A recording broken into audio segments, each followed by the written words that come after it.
hacer una advertencia que algunos de ustedes ya la han escuchado, pero la vuelvo a hacer. Y justo ahora que después de la comida es más propicio que la haga. Es la advertencia acerca del don que yo tengo, ¿sí? Algunos ya lo saben. Yo tengo un don. Mi don consiste en...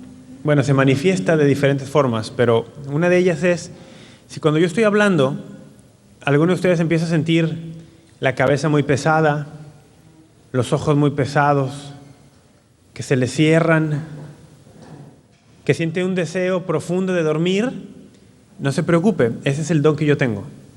Yo curo el insomnio. Cuando hablo la gente se duerme, sobre todo después de dormir, después de comer. Entonces, no se preocupe si la cabeza se le va para un lado o para otro, cierre los ojos, déjese ir. Yo los veo, pero no me molesto, ya estoy acostumbrado. Entonces, sin remordimientos, duérmase un ratito y va a despertar totalmente fresco. Muy bien. Nos falta un tema. Hemos hablado un poco de lo que significa el miércoles de ceniza, qué significa ese polvo que nos ponen, lo que nos dice el sacerdote cuando lo impone. Hemos hablado un poco de lo que significan los 40 días en este periodo. Y hemos dicho que todo esto tiene como finalidad la Pascua. El último tema del que hablaremos entonces es ese precisamente, la Pascua. De manera particular, lo que conocemos como el Triduo Pascual. Esos días, jueves, viernes, hasta el sábado en la noche, de la Semana Santa, en los cuales nosotros vivimos el culmen de nuestra fe. Es el punto más alto, más importante de nuestro año. Muchísimo más que la Navidad, muchísimo más que el Año Nuevo, que mi cumpleaños. Ese es el punto más alto. Si tuviera que enfocarme a vivir de una manera realmente santa, 3 días del año tendrían que ser esos. Bueno, hay que enfocarlos a vivir todo el año, ¿no? Pero si dijera, voy a concentrar mis energías, mis esfuerzos, mi corazón, mis capacidades en 3 días del año, que sean ahí. Vivir de manera santa esos días. Porque allí realmente hacemos vida nuevamente lo más importante de nuestra fe, el amor de Dios manifestado a nosotros en Jesucristo, su Hijo, muerto, clavado en una cruz, pero también resucitado. Muy bien, entonces, vamos a ver, ¿por dónde empezar? En el primer tema yo les compartía que la consecuencia del pecado era regresar a ser polvo, perder el espíritu, el aliento divino, regresar a ser polvo. Ahora quisiera hablar un poco, para hacer la introducción, de en qué consistió ese pecado original. ¿Cuál fue? Hay una posibilidad muy amplia de interpretaciones con base en la palabra y en la doctrina de la Iglesia.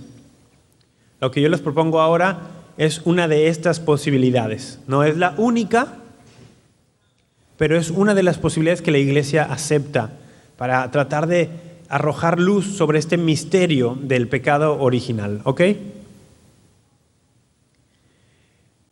Cuando vamos al libro del Génesis, en particular a estos primeros capítulos,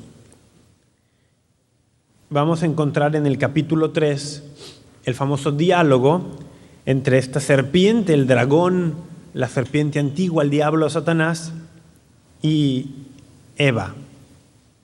Sin embargo, la manera en que está dispuesto esto aquí, estos versículos, nos hacen ver, nos hacen pensar que Adán está también presente, solamente que guarda un silencio bastante cobarde. Adán y Eva están enfrentando una prueba para la cual Dios los fue preparando. No fue algo totalmente inesperado. No fue algo que los tomara por sorpresa, por así decirlo. El Señor había venido preparándolos, particularmente había venido preparando a Adán. ¿Por qué me estoy deteniendo en Adán y por qué es importante entender esto? San Pablo, en la carta a los Romanos, en el capítulo 5, nos va a explicar, voy a ir rápidamente a la carta a los Romanos en el capítulo 5,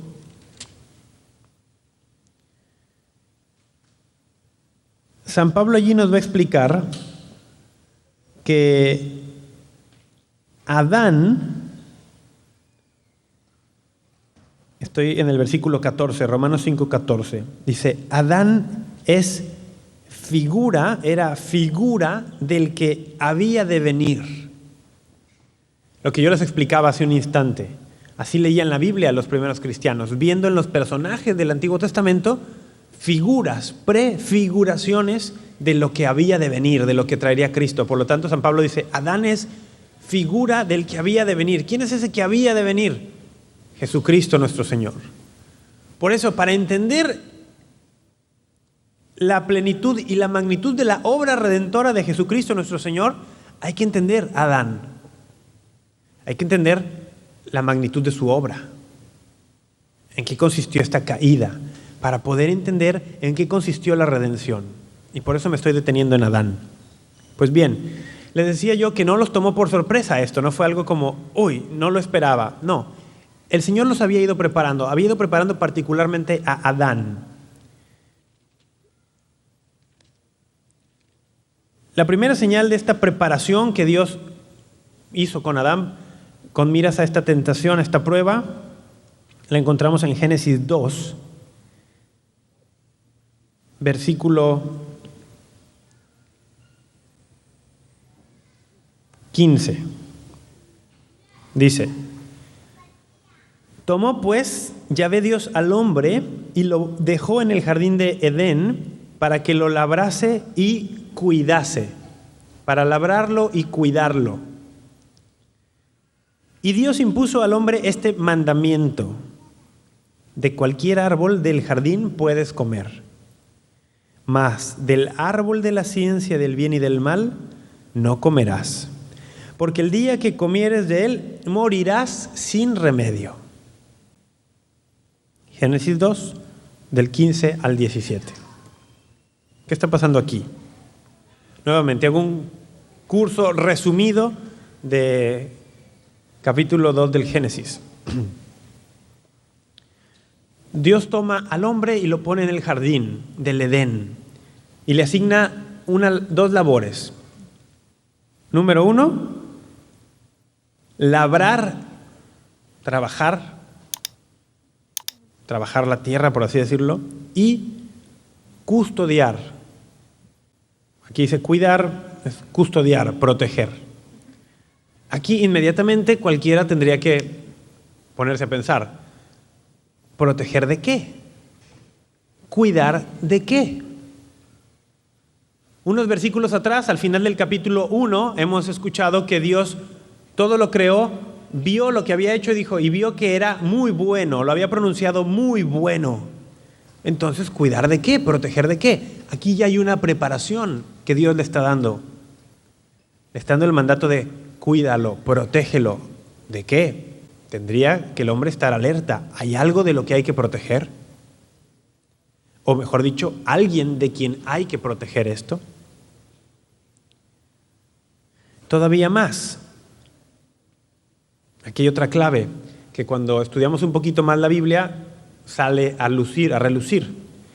Estas dos actividades que el Señor le asigna a Adán, labrar y custodiar, son dos verbos que aquí están traducidos al español, pero los verbos en hebreo, que es el original del Génesis, que aparecen aquí en Génesis 2.15 son abodá y shamar.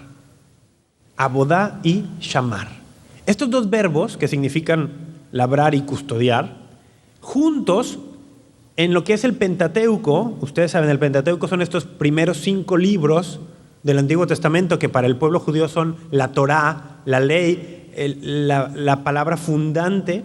Bueno, estos dos verbos en la Torá solamente aparecen juntos aquí en Génesis 2:15 y en aquellos pasajes del libro de los Números en los que se describe la labor de los levitas al servicio del santuario, al servicio de la tienda del encuentro que se montaba en el desierto donde estaba dentro el arca. A nosotros que no estamos familiarizados con esto, no nos dice nada el que Dios haya puesto a Adán allí con la misión de labrar y custodiar. Pero a un judío familiarizado con la Torá, con el Pentateuco y con estos dos verbos, cuando ve la labor de Adán, dice: estos dos verbos describen la labor de los levitas, de los sacerdotes, protegiendo el santuario. Eso es una conexión que él hace al leer esto y por lo tanto entiende que Dios está asignando a Adán también una labor sacerdotal. Una labor sacerdotal y el sacerdote tiene como misión custodiar, proteger lo sagrado, pero también tiene como misión ofrecer sacrificios. De hecho, esa es la esencia de la raíz de la palabra sacerdote.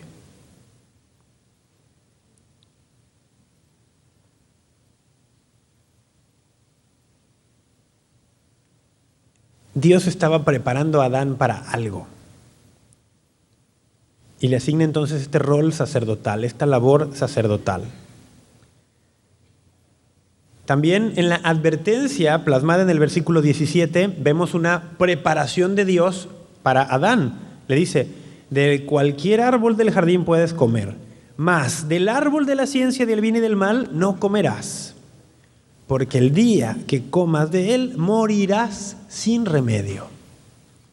Una advertencia,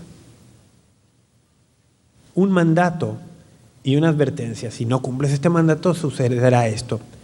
Es decir, Adán está preparado, no lo toma por sorpresa lo que viene a suceder. Le han advertido que tiene que cuidar de algo o de alguien, mejor dicho.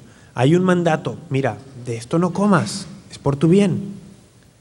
Y la plenitud de la preparación que Dios brinda a Adán viene más adelante en el capítulo 2. Cuando el Señor pronuncia esta famosa frase: no es bueno que el hombre esté solo, voy a hacerle una ayuda adecuada. ¿Ayuda adecuada para qué? ¿Para el diario vivir? Sí, pero sobre todo ayuda adecuada para lo que viene, para la prueba que definirá su destino. Dios le da a Adán una compañera, la une a él para que el hombre esté preparado para la lucha. Y con esto en mente, con estos antecedentes, podemos leer el capítulo 3, la lucha precisamente, sin perder de vista que el mandato dado por Dios de no comer del árbol de la ciencia del bien y del mal es un mandato dado a Adán, incluso antes de la creación de Eva. Así se narra en el capítulo 2. ¿Por qué? Porque Dios está haciendo una alianza, las alianzas tienen un mediador, el mediador de esta alianza es Adán. A través de Adán, Eva también formará parte de esta alianza, pero él es el mediador. Tenemos que entender todo esto. Cuando llega el capítulo 3 y vemos a la serpiente, ¿cómo la vemos? Hablando con la mujer. Va a hablar a la mujer.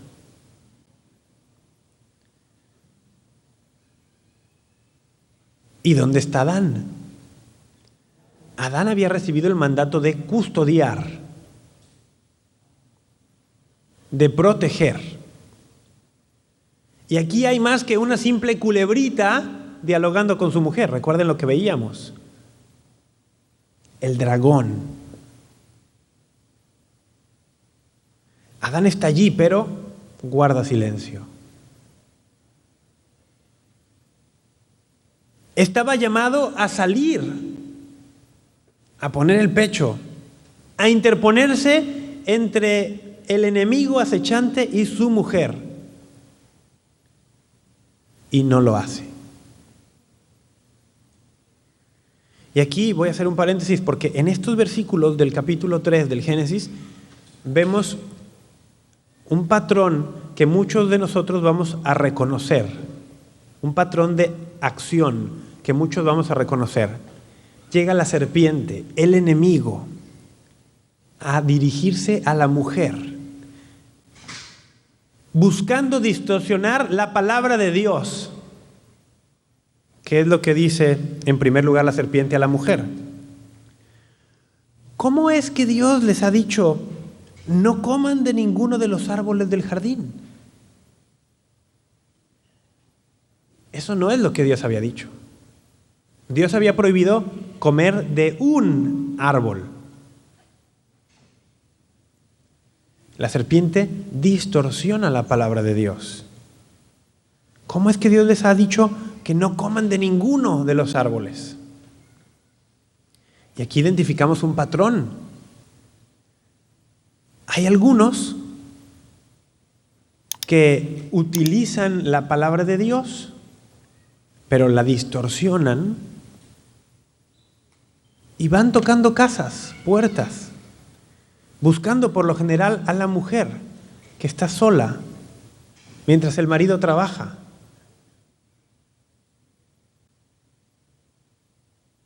Y con sutilezas, la mujer, en lugar de decir, ¿sabe que yo con usted no dialogo?, se involucra en el diálogo y con sutilezas los van engañando con base en la palabra de Dios, distorsionada, hasta que caen por completo en el engaño, en la trampa. ¿Les suena familiar?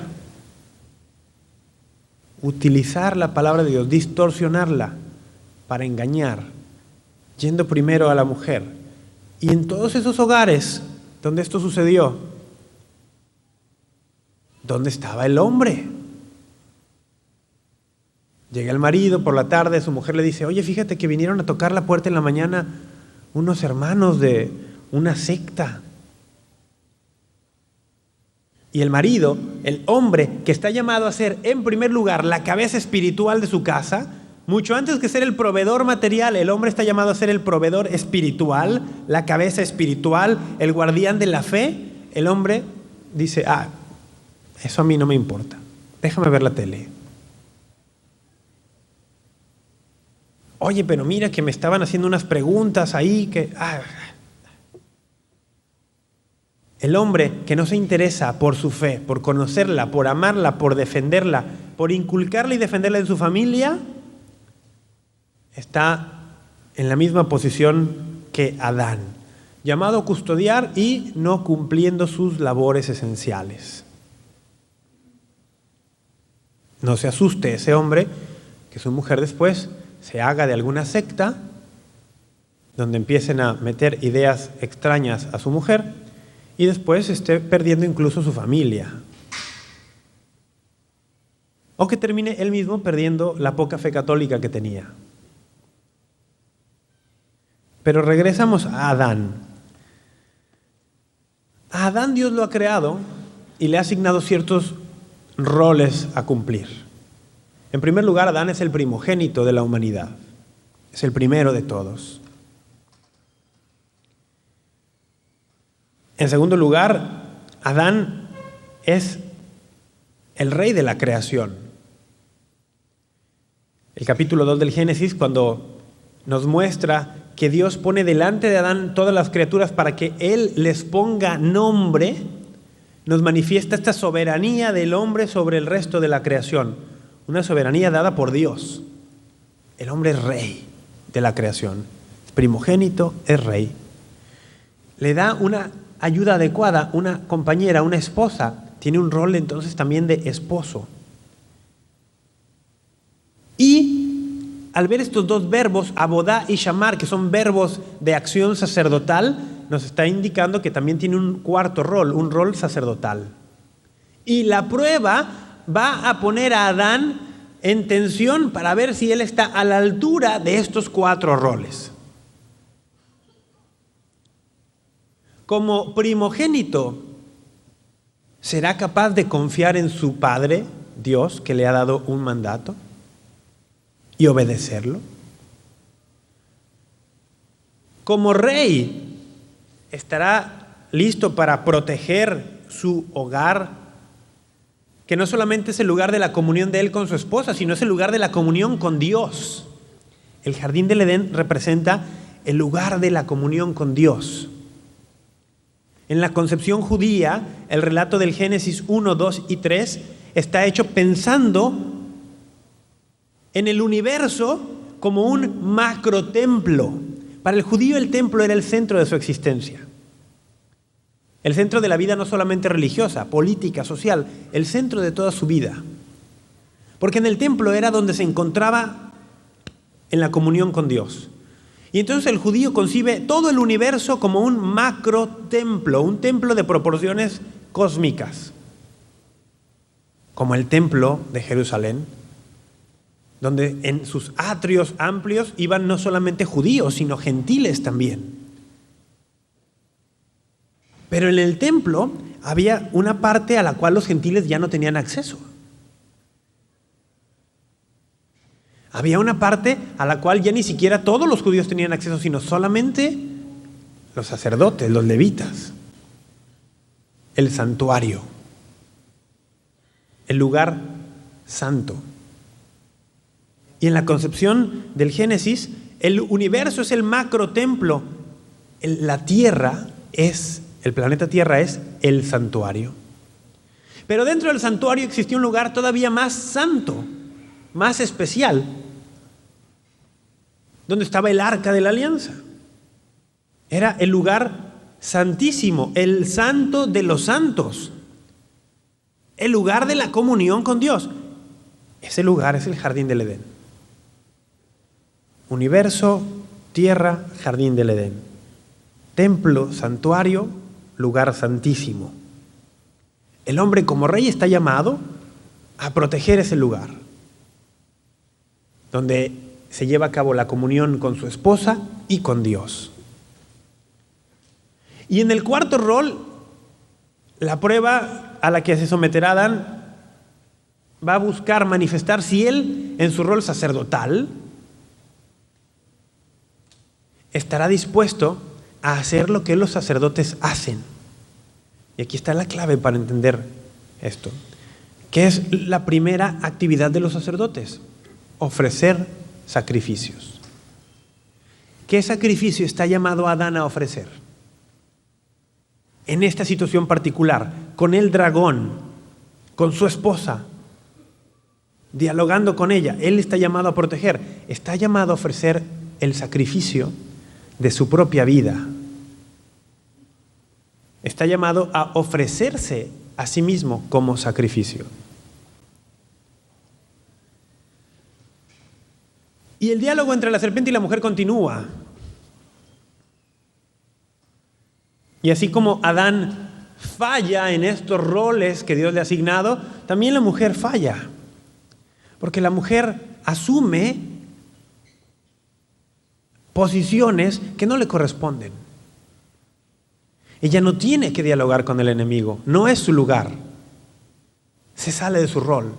Y aquí podemos entender gran parte del caos actual que estamos viviendo. Hombres que no estamos dispuestos a estar a la altura de nuestros roles y mujeres que se salen de su rol también. Y tenemos una crisis familiar terrible. Yo no dialogo contigo, eso le toca a mi esposo, no a mí.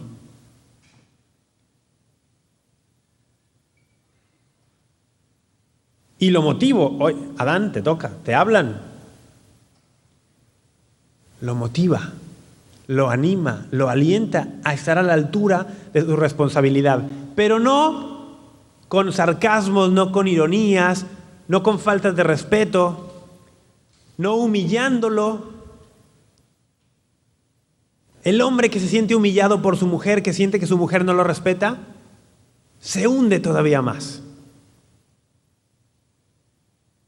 Es lo primero que el hombre necesita de su mujer, sentir que lo respeta. No estoy hablando aquí de cuestiones de sumisión, de machismo, no, respeto, sentirse respetado, sentirse valorado, es lo primero que el hombre necesita de su mujer. Es lo primero que una mujer tiene que buscar darle a su esposo. Aun cuando no se lo merezca en el criterio de la mujer, es que el respeto se tiene que ganar y él no se lo ha ganado, aun cuando no se lo merezca. Porque el Señor nos amó aun cuando éramos pecadores, cuando no nos lo merecíamos.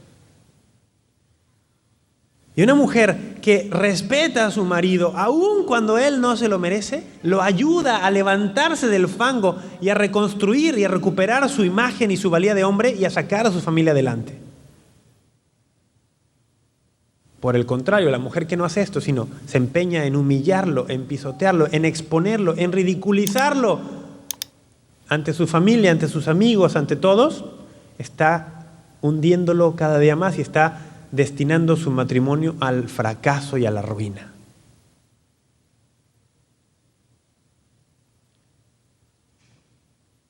Eva se sale de su rol. Adán no se pone a la altura.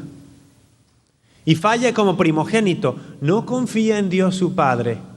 Y falla como rey, no protege.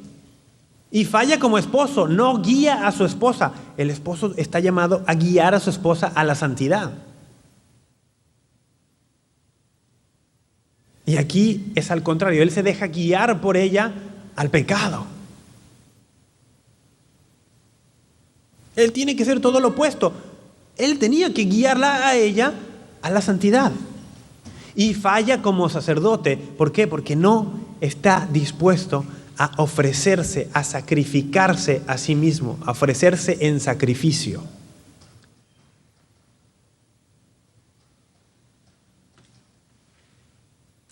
Huye del sacrificio voluntario. Huye del dolor que puede causar cumplir la voluntad de Dios. Ser fiel al mandato de Dios implicaría enfrentarse a este terrible dragón que está allí para incitarte a que vayas en contra de Dios. Replicó la serpiente: de ninguna manera morirán. Hablando acerca del fruto. Si comen del fruto, no morirán. Podríamos leer entre líneas algo que no está escrito, pero que podemos intuir. Hay una amenaza allí detrás. Si comen del fruto, no morirán. Si no comen del fruto, yo no he venido aquí solamente para dialogar. Hay una amenaza de muerte. Y el hombre está llamado, Adán está llamado, en sus 4 roles, particularmente en su rol de sacerdote, a estar dispuesto a sacrificarse, a soportar el dolor del enfrentamiento con este dragón que tal vez le pueda arrebatar la vida, antes que ir en contra del mandato de Dios que ha hecho una alianza con él. Su voluntad le dice que no se sacrifique, porque eso puede implicar perder la vida, perder a su esposa, perder el dominio que tiene sobre toda la creación. Son bienes, son cosas buenas, son bienes. La esposa, la vida misma, el señorío que Dios le ha dado sobre la creación, son cosas buenas, son bienes. Pero estos bienes, comparados con el bien de hacer la voluntad de Dios, de permanecer en la alianza con Dios, son bienes menores. El bien mayor es la comunión con Dios. Estos son bienes menores. Su voluntad le dice, escoge, estos son bienes, consérvalos. Pero cuando deja entrar en su corazón la sombra de la desconfianza en Dios, del miedo a morir, del miedo a perder los bienes chiquitos, se ciega. Ahí está la consecuencia del pecado y no puede ver el bien mayor al que estamos llamados. Esa es la terrible consecuencia del pecado. cierra nuestros ojos al bien mayor al que estamos llamados, para el que fuimos hechos, y nos hace concentrarnos en los bienes menores. Y nos queremos aferrar a toda costa a estos pequeños bienes, a esta vida, a nuestras posesiones, a nuestras relaciones aquí. Y por eso hay hermanos y hermanas que la sola idea de la muerte o los pasajes de muerte les aterran porque implican desprenderse.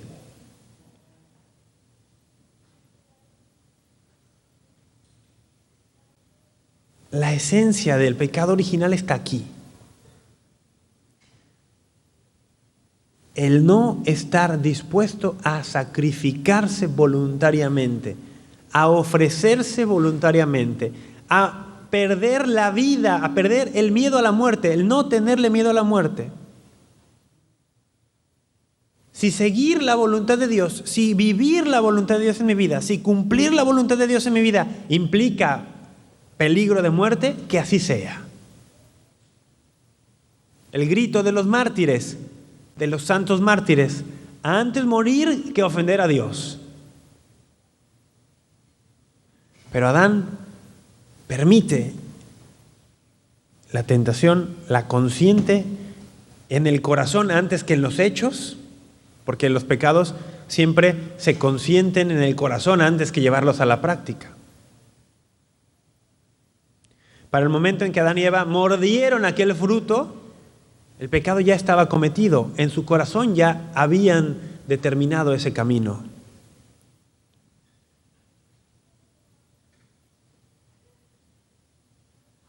Huir del dolor que puede causar cumplir la voluntad de Dios, parte del pecado original. No estar dispuesto a sacrificarse, parte del pecado original. Buscar la voluntad propia que me orienta hacia los bienes pequeños antes que buscar la voluntad de Dios que me orienta hacia el bien mayor, parte del pecado original. Y por eso Dios viene al rescate y lo primero que receta, lo primero que aplica como correctivo es dolor. Estás huyendo de esto, sí, pero es que lo necesitas. ¿Por qué lo necesito? Porque en el estado actual de las cosas, en este mundo dominado por Satanás y por el pecado, el dolor aceptado voluntariamente es el único camino para vencerlo. Quisiéramos que fuera distinto, pero así es. Es así. Y por eso Dios administra como una medicina dolorosa, incómoda, pero necesaria, el correctivo del dolor. Y lo vemos en las consecuencias dictadas al hombre y a la mujer inmediatamente después de la caída. Con dolor parirás a los hijos, le dijo a Eva. Le dijo al hombre: con fatiga sacarás el alimento, con espinas y abrojos. Dolor, sufrimiento, medicina necesaria para este mal. Entendiendo un poco este contexto de qué fue lo que sucedió con Adán, que era figura del que había de venir, podemos entender mejor lo que sucedió con Jesucristo. Porque Él, el nuevo Adán, enfrentó también la tentación y la prueba. Igual que el primer Adán en un jardín.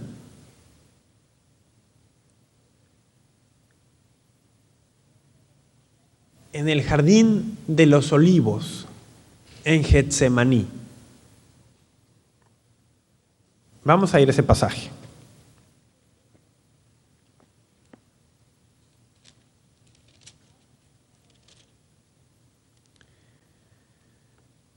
Estamos en el Evangelio de San Mateo, en el capítulo 26.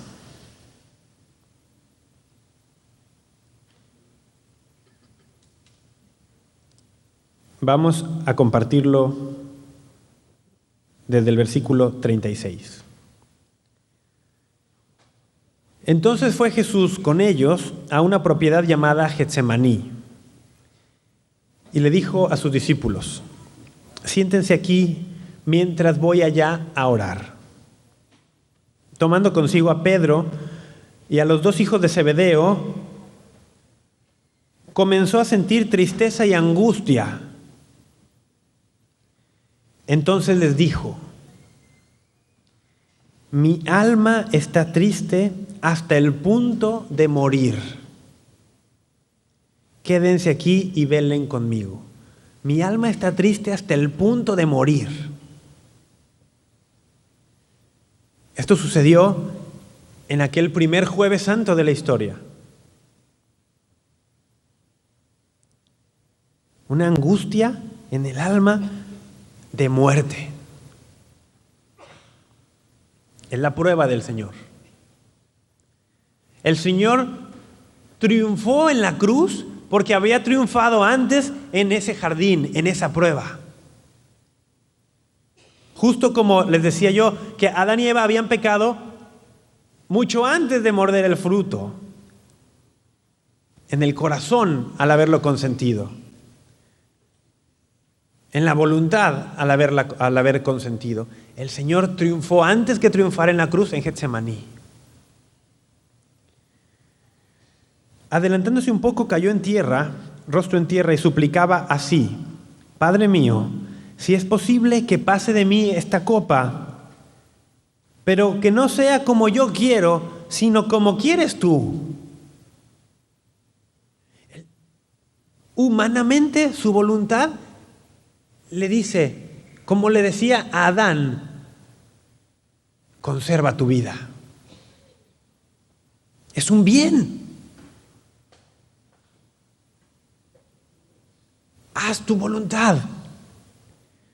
Pero por otro lado está la voluntad de Dios. Y Jesús dice, pero que no se haga como yo quiero, sino como quieres tú. Fue entonces donde estaban los discípulos y los encontró dormidos y le dijo a Pedro, ¿con que no han podido velar una hora conmigo? A veces nosotros nos dormimos en misa. Y la misa dura por ahí una hora más o menos. No podemos velar con el Señor ni una hora. Velen y oren para que no caigan en tentación.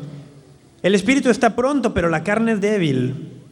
Y alejándose de nuevo por segunda vez, oró así: Padre mío, si esta copa no puede pasar sin que yo la beba, hágase tu voluntad. Este es Cristo luchando esa prueba terrible contra el mismo dragón contra el que luchó Adán. Y este es Cristo venciendo. Volvió otra vez y los encontró dormidos. Los dejó y se fue a orar por tercera vez, repitiendo las mismas palabras. Viene entonces a los discípulos y les dice: ahora ya pueden dormir y descansar. Miren, ha llegado la hora en que el Hijo del Hombre va a ser entregado en manos de pecadores. Y sabemos lo que siguió. 3 veces: Padre, si es posible que pase de mí este cáliz, esta copa. El Señor nos está dando un gran ejemplo. Nos está dando el ejemplo. En nuestra vida vamos a tener sufrimientos. Sí o sí, no son opcionales. En este mundo marcado por el pecado, el sufrimiento existe. No lo puedes evitar. Y es válida que en nuestra oración le digamos al Señor: Señor, si es posible que pase de mí este cáliz. Es válido que oremos así. Es válido que le digamos: si puedo pasar sin beber esto, pues que así sea. Es válido que oremos así, siempre y cuando nuestra oración concluya como concluyó Jesús en 3 ocasiones su oración. Pero que no se haga mi voluntad, Padre, sino la tuya. Yo quisiera verme libre de este sufrimiento, Señor, pero tú eres Dios y yo soy una criatura, y es conveniente que yo tenga bien fresco esto aquí, que lo recuerde siempre. Tú sabes más que yo. Yo quisiera no pasar por este sufrimiento, pero tú sabes más. Y si tú lo permites en tu infinita sabiduría, esto tiene un porqué. Todo tiene un porqué en la sabiduría de Dios. En todo interviene Dios para bien de los que lo aman. Romanos 8:28. Incluso el sufrimiento, incluso la tribulación. Me voy a atrever a decir, sobre todo el sufrimiento, sobre todo la tribulación, suceden para el bien de los que amamos a Dios. Podemos pedirle al Señor que nos libre de eso, sí, siempre y cuando nuestra oración siempre termine como terminó la oración de Jesús. Pero que no se haga según mi voluntad, Padre, que es chiquita y siempre busca los bienes menores, sino que se haga según tu voluntad, que es mejor y que apunta a los bienes mayores.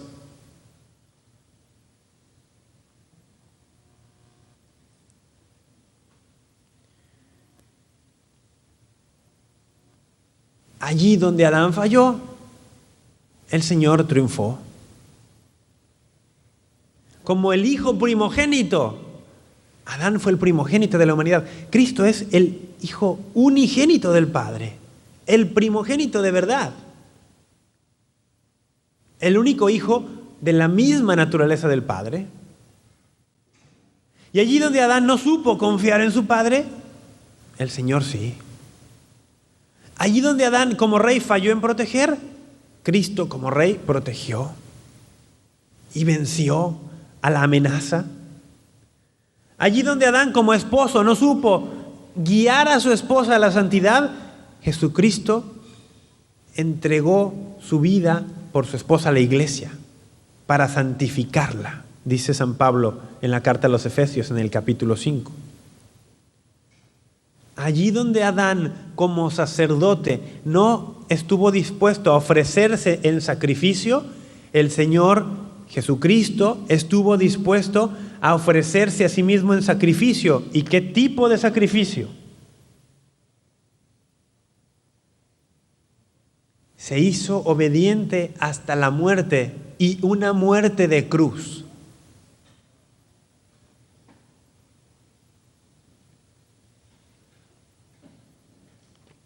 ¿Para qué se hizo obediente hasta ese extremo? Hasta la muerte de cruz. La carta a los Hebreos nos lo va a decir. Hebreos 2, versículos 14 y 15. ¿Para qué el Señor se hizo hombre como nosotros? ¿Para qué vino a compartir nuestra carne y nuestra sangre? Dice, versículo 14, Hebreos 2. Como los hijos comparten la misma carne y la misma sangre, así compartió también Él las mismas, para reducir a la impotencia mediante su muerte al que tenía el dominio sobre la muerte, es decir, al diablo. Y para liberar a los que por temor a la muerte estaban de por vida sometidos a la esclavitud. Palabra de Dios. Por temor a la muerte, Adán se sometió a una esclavitud de por vida. Por amar demasiado su propia vida. Amar la propia vida no es algo que esté mal. Estamos llamados a cuidarla dentro de los límites cristianos, claro que sí. Nuestro cuerpo es templo del Espíritu Santo, claro que sí.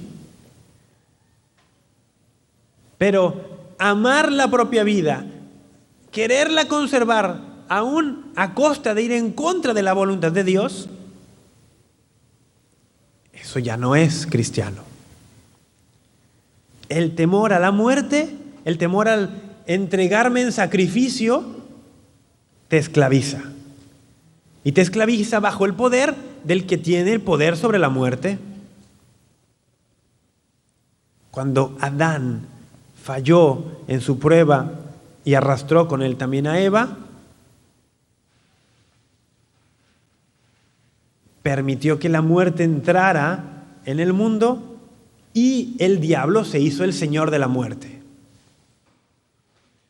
Pues el Señor se hizo hombre compartiendo nuestra carne y nuestra sangre para, a través de su muerte verdadera en carne y en sangre humana,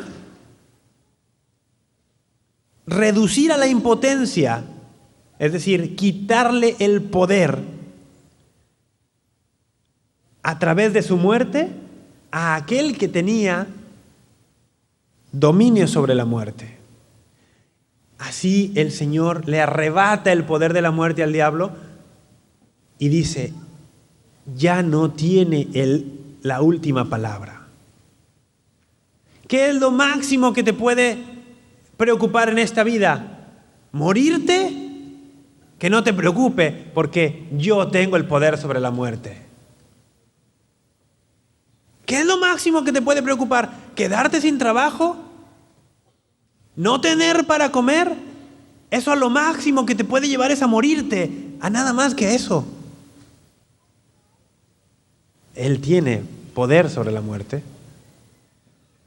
No le teman al que puede matar el cuerpo, témanle al que puede matar el alma, dijo el Señor.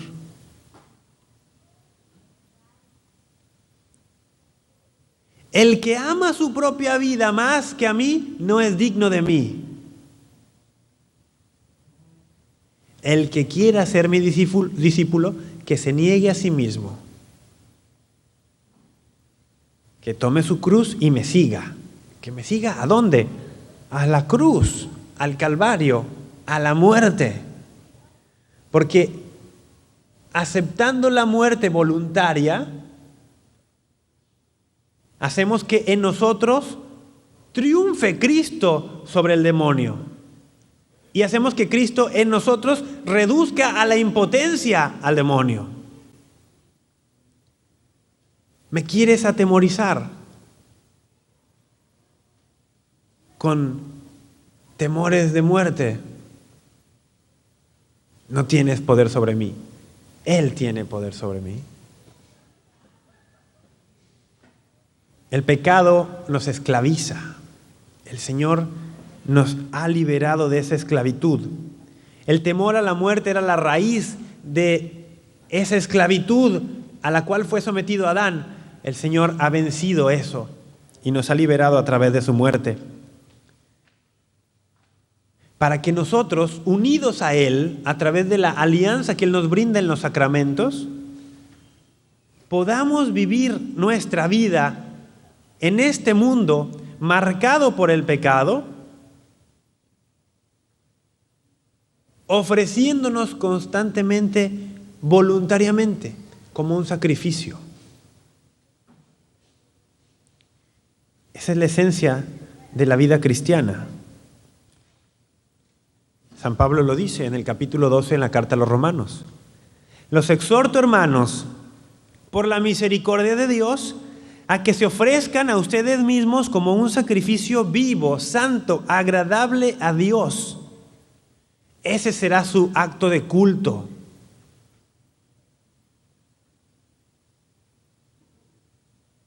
El culto del católico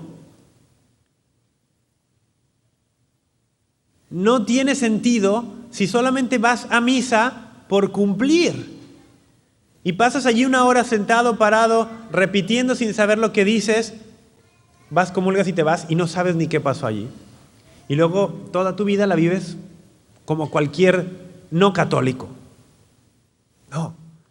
El sacrificio de la misa, que es un sacrificio, es participar del sacrificio de Cristo, único, que tuvo lugar en la historia, sí, pero que el Señor en su resurrección y en su ascensión a los cielos subió a la eternidad. Y en el cielo el Señor, ¿a qué fue? La carta de los Hebreos lo explica, a presentar este sacrificio, sus llagas, su sangre, al Padre. Pero fuera del tiempo, en la eternidad. Esto significa que en la eternidad Jesucristo está siempre ofreciéndole este sacrificio agradable al Padre, que es su cuerpo y su sangre. Y a esto se le llama la divina liturgia. El acto que el Señor en la eternidad está constantemente ofreciendo a Dios su Padre. Dios Hijo a Dios Padre. La ofrenda de su cuerpo, el sacrificio de su cuerpo, de su sangre.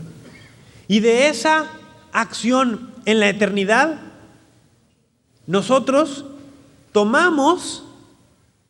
abrimos una ventanita a esa eternidad cada que participamos en la misa.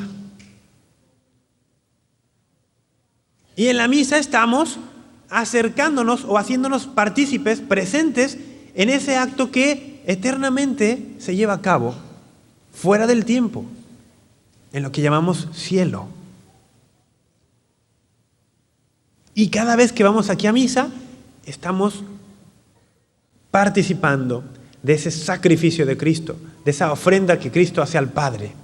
Pero estamos llamados a participar uniéndonos con el corazón, con la vida completa, ofreciéndonos nosotros mismos constantemente a Dios como un sacrificio vivo, como Él lo hizo. Los exhorto, hermanos, por la misericordia de Dios, a que se ofrezcan ustedes mismos como un sacrificio vivo, santo, agradable a Dios. Ese será su culto espiritual, dice San Pablo. Toda tu vida, hasta lo más pequeño, lo puedes vivir como un sacrificio ofrecido a Dios. Tu vida misma tiene que ser ese sacrificio. Vivo, santo, agradable a Dios. Tu vida entera ofrecida a Dios, buscando hacer su voluntad, no la tuya, sin temor a morir. Cumplir la voluntad de Dios, cueste lo que cueste. Sin temor a sacrificarte. Sin temor al enemigo. Buscando los bienes mayores, no los bienes menores. Orientando mi voluntad al bien mayor. Y así, hasta el más pequeño de los actos de mi vida será un sacrificio ofrecido a Dios, unido a Cristo, ofrecido al Padre a través de su Hijo, unido a su Hijo. Y así, cuando yo voy a misa, con toda mi vida, con mi existencia, con mi sola persona ofrecida como un sacrificio, me uno al sacrificio de Cristo y entonces así Cristo nos ofrece a todos, al Padre, un sacrificio vivo, santo, agradable a Dios.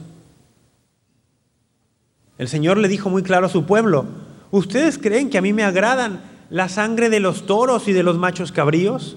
¿Creen que eso me satisface? ¿Creen que eso es lo que quiero? Esto es algo provisional, porque ustedes tienen el corazón muy duro, y para enseñarles cuál es el sacrificio que a mí me agrada, un corazón contrito, arrepentido, humilde, que busque la santidad. Ese es el sacrificio agradable a Dios. Las prácticas de Cuaresma, los ayunos, las abstinencias, dejar tal o cual cosa, no tienen ningún sentido, no son agradables a Dios si no lo hacemos con esta idea. Estoy buscando golpear mi cuerpo, como decía San Pablo, esclavizar mi cuerpo para que no sea esclavo mi cuerpo del demonio.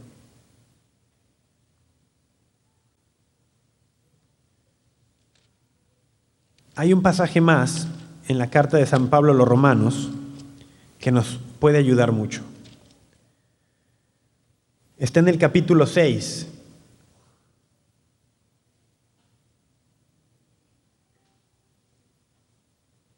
Vamos a compartir a partir del versículo 16. Romanos 6, 16. ¿No saben que al ofrecerse a alguno como esclavos para obedecerle, se hacen esclavos de aquel a quien obedecen? Ya sea del pecado para la muerte, ya sea de la obediencia para la justicia. Pero gracias a Dios, ustedes que eran esclavos del pecado, han obedecido de corazón al modelo de doctrina al que fueron entregados. Y liberados del pecado, se han hecho esclavos de la justicia. Liberados del pecado, se han hecho esclavos de la justicia. Hablo en términos humanos, en atención a su flaqueza natural.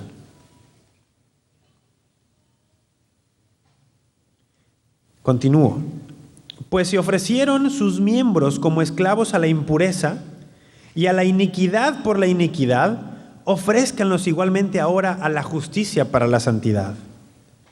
Pues cuando eran esclavos del pecado, eran libres respecto de la justicia. ¿Qué frutos cosecharon entonces de aquellas cosas que al presente los avergüenzan? Pues su fin es la muerte.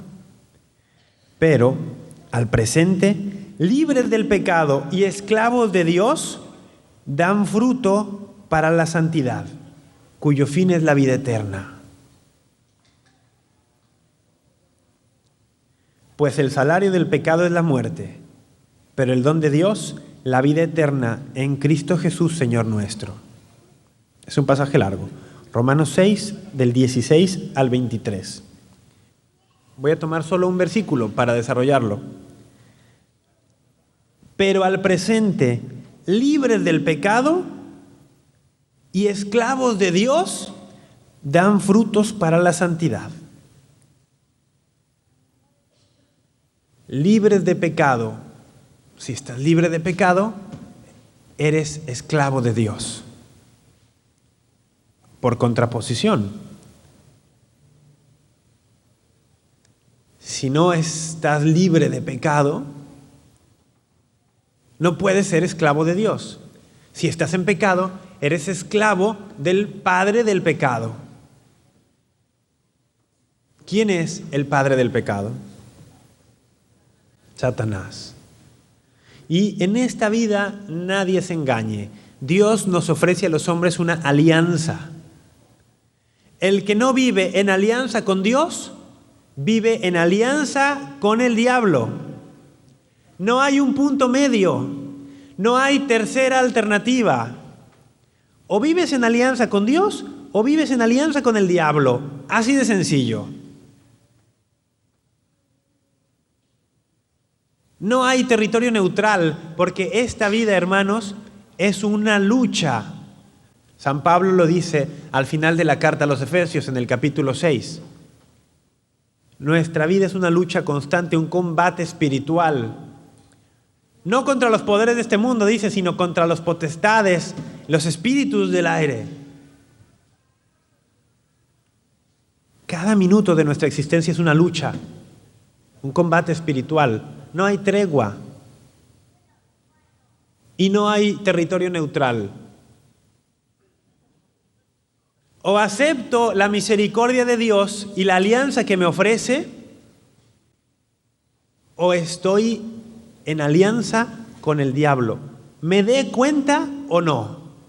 ¿Consciente o inconscientemente? No hay tercera posibilidad. O soy esclavo de Dios, libre del pecado, o soy esclavo del demonio en pecado. Y este podría ser la síntesis del misterio maravilloso de la vida cristiana.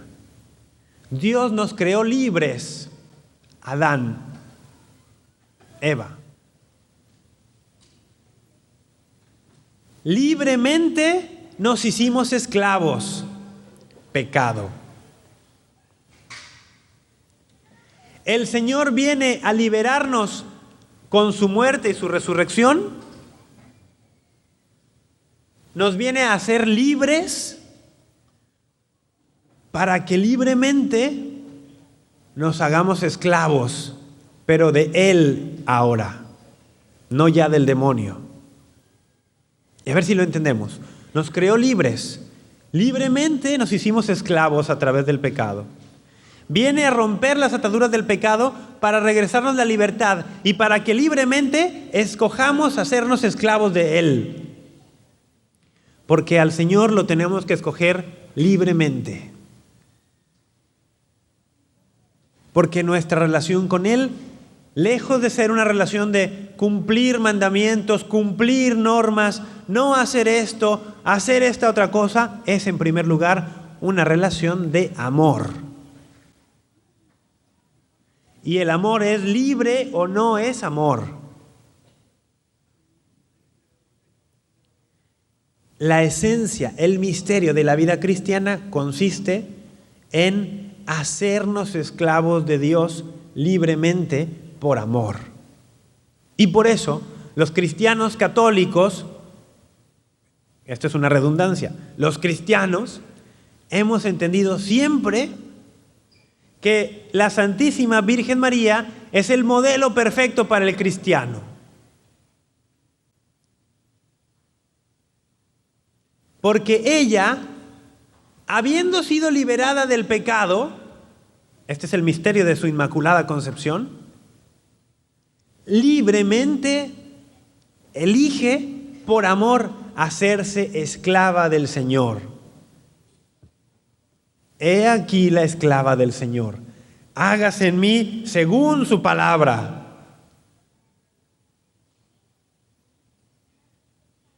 Habiendo sido liberada del pecado, es decir, gozando de manera anticipada los frutos de la redención ganada por Cristo en esa cruz, opta por amor libremente a hacerse esclava del Señor, marcando el camino para todo cristiano. El Señor ha venido a liberarnos con su muerte, con su resurrección gloriosa, para que tú, hermano, hermana, en libertad, elijas hacerte esclavo del Señor. Para que libremente elijas ofrecer tu vida como un sacrificio vivo, santo, agradable a Dios. Sin acomodarte al mundo presente, porque este mundo pasa y pasa rápido. La esencia del triduo pascual es esta. El Señor nos invita a que durante la Cuaresma nos hagamos violencia, esclavicemos nuestro cuerpo, lo dominemos, para, siendo dueños de nosotros mismos, podamos llegar al triduo pascual y decirle al Señor: Señor, soy dueño de mí mismo y esto de lo que soy dueño te lo entrego. Como tú te entregaste, me uno a ti para que las fuerzas que me faltan a mí para dominarme, para ser dueño de mí, tú las pongas. Y así yo pueda ofrecerme como un sacrificio vivo. Y vivir ese jueves, ese viernes, ese sábado santo de una manera en la cual yo me entregue con Cristo voluntariamente a la pasión, al Vía Crucis, para redención de mi alma y de muchos hermanos. Y que yo viva esos días no solamente meditando en la pasión del Señor, lo cual es muy bueno y necesario, sino uniéndome, haciendo vida en mi carne esa pasión. ¿Cómo me uno a esa pasión del Señor? ¿Cómo uno mi carne con la carne sufriente de Cristo? Uniendo todos los acontecimientos de mi vida, pasada y presente. Todos esos acontecimientos de dolor, de trauma, de herida que tenemos desde que somos niños, unirlos allí, en ese jueves en Getsemaní, en ese viernes en el Vía Crucis, en el Calvario. Lo que sea que hayas sufrido, lo que sea que hayas vivido, lo que sea que estés sufriendo y viviendo hoy, lo unes allí, ese viernes. Y permites que tu carne sea crucificada como la del Señor fue crucificada. Te ofreces voluntariamente a la muerte, si es necesario, antes que ir en contra de la voluntad de Dios. Y si tú haces esto, el Señor te garantiza, te lo asegura, que si tú compartes su cruz, su pasión, con tu carne, Él te hará participar de su resurrección en tu carne. Empezando ya en esta vida, sí, pero sobre todo en la siguiente. Y nuevamente, la garantía de esto la tenemos al mirar a María Santísima. En María Santísima vemos actuar los frutos de la pasión, muerte y resurrección de Cristo de manera excelsa, libre de pecado, inmaculada. La muerte no ha tenido poder sobre ella, que es justamente lo que el Señor nos ofrece a todos nosotros. Estar libres de pecado, un alma radiante, inmaculada, y que la muerte no tenga la última palabra. Y a todo esto, hermanos, le llamamos cielo, vida eterna, comunión eterna con Dios. El Tríodo Santo es para vivir esto, para unirme con mi carne a la carne del Señor en su muerte y en su resurrección. Y para tomar fuerza allí en esos días santos para el resto del año. Para día a día, aunque no sea Cuaresma, estar dispuesto a morir a mí mismo. Estar dispuesto a ofrecerme como un sacrificio, perderle el temor a la muerte. Y ofrecerme en las pequeñas cosas como un sacrificio santo, agradable a Dios. Cada día, hasta lo más pequeño. Hasta la labor más insignificante en la casa, en el trabajo. Las dificultades en la relación con tu esposa, con tus hijos. Todo podemos ofrecerlo como un sacrificio vivo, santo, agradable a la voluntad de Dios. Entregándonos, olvidándonos de nosotros mismos, buscando primero el bien de los demás, donándonos a los otros, entregándonos a los otros por su bien. Y así estaremos viviendo aquí y ahora la esencia de la vida cristiana, que es la vida trinitaria. Dios en su misterio más profundo es Trinidad. Un solo Dios, tres personas distintas. Una comunión de personas. El Padre se entrega por completo a su Hijo. Da todo lo que es, todo lo que tiene, lo dona a su Hijo. El Hijo recibe esa donación hecha por el Padre con amor. La recibe en su totalidad, la acoge, la recibe, se abre a esa donación del Padre, sin reservas, sin barreras, sin cuidarse. Y a su vez se dona por completo al Padre. Da todo lo que ha recibido y todo lo que es Él al Padre, sin reservas, por completo, sin temor. Esta donación mutua, total entre estas dos personas divinas es tan real que genera una tercera persona, la persona del Espíritu Santo. Y a imagen de ese Dios hemos sido creados, de un Dios que es donación, que se entrega, que se da por amor al otro, que se da hasta ese extremo. A eso estamos llamados. Y como con las fuerzas humanas no bastaba, el Señor nos da su misma vida a través de los sacramentos. Nos da la gracia santificante, es decir, la vida divina nos la da para que teniendo su vida en mí pueda vivir como Él vive, entregándome, donándome. ¿Hasta qué punto? Hasta el punto de la cruz, hasta el sacrificio de todo lo que tengo por el bien del otro. Entregándome sin reservas, recibiendo la donación del otro sin reservas. Esto, hermanos, es tema para otro día, pero es la esencia, la base, el fundamento profundo, misterioso y bello de la enseñanza que la iglesia tiene acerca de la apertura a la vida en el matrimonio. La donación total, sin reservas, sin miedo al otro. Entregar todo lo que uno es, sin retener nada. Una entrega sin cuidarse.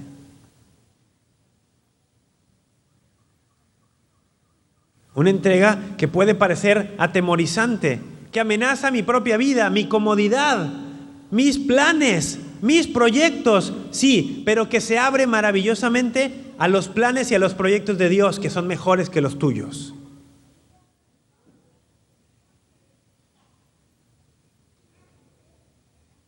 Por no haber escuchado la voz de nuestra madre, la iglesia, que es la esposa de Cristo, en esa enseñanza particular sobre la moral sexual en el matrimonio, tenemos la familia deshecha el día de hoy, no solo en la iglesia católica, sino en el mundo. Los católicos somos los principales responsables de la debacle familiar del mundo.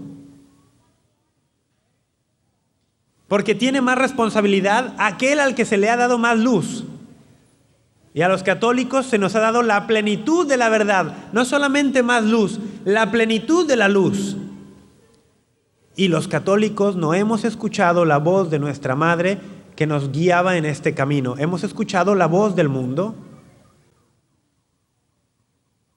Y en ese punto en particular de la apertura a la vida, vivimos como vive cualquier otro. No hay diferencia entre católico y no católico. Y esto es algo también para contemplar en la Pascua y en la Cuaresma.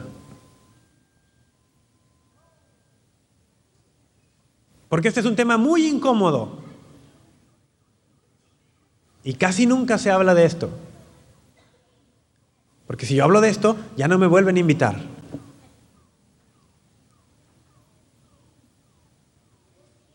Hay que hablar de esto. Porque el cristiano no está para acomodarse a este mundo. O para seguir mi propia voluntad y mis propios planes, por más buenos que estos parezcan. El cristiano está para abrirse a la voluntad y a los planes de Dios que superan con mucho los nuestros. Porque lo que sucede en la práctica, cuando yo no vivo estas enseñanzas, es que le estoy diciendo al Señor, Señor, tú eres el dueño de mi vida, tú eres el Señor de mi economía, tú eres el Señor de mi salud, tú eres el Señor de mi familia, pero Señor, tú no eres el Señor de mi sexualidad. Allí el Señor soy yo. Y eso, hermanos, es una terrible hipocresía. Y los católicos nos cerramos a las bendiciones de Dios al cerrarnos a la vida. Y el Señor es vida, y ha venido para que tengamos vida en abundancia.